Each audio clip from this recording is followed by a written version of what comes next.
دغه شان په یوناني لیکونو کې موږ سره د هیروډوټس او ځینې نورو یونانیانو د پښتنو د ځینې قبیلو نومونه داسې اخیستي دي چې په هغې کې اپارتي یو نوم دی. نو زموږ وروستو لیکونکي دا وایي چې اپارتي چې دی دا اپریدي دي. دغه شان په دې کې ستاګیدې یو نوم دی.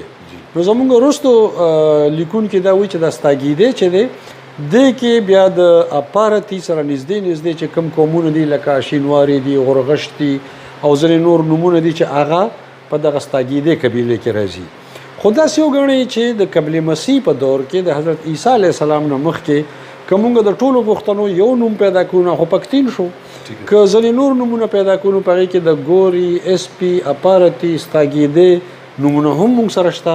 دا ټول قبل مسیح دور کې خبره ده.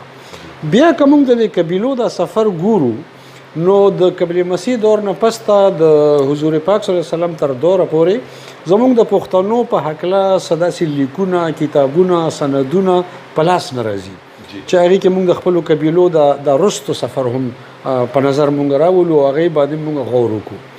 البته داسې ده چې د حضور پاک صلی الله علیه وسلم په دور کې چې د قیس عبدالرشید کومه واقعه او کومه کیسه بیانېږي نو تاسو ته پته ده چې زه خو قیس عبدالرشید د حضور پاک صلی الله علیه وسلم په خدمت کې حاضرېدل او من حیث القوم ټول پښتانه مسلمانېدل او د بني اسرائیل ثابتول زه خو دغه نظریه درسته نه ګڼم.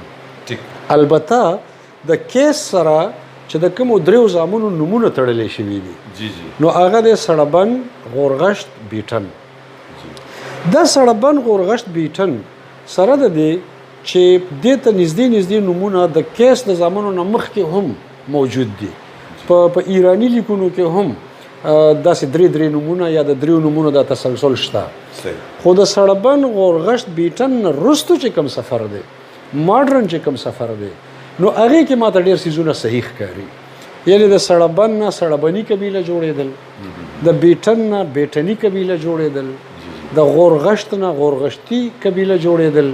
دا څیزونه ماته صحیح ښکاري او صحیح په دې حواله ښکاري چې زموږ کوم موجوده د قبیلو دا ویش دی نو په هغې کې یو ګروپ داسې دی چې هغه سړبني قبایل دي او په سړبني قبایلو کې د غوریا خیل بیا راغلي دي او په غوریا خیلو کې مونږ خلیل، مومند، سمکني، زیړاني او دا یو پوره څانګه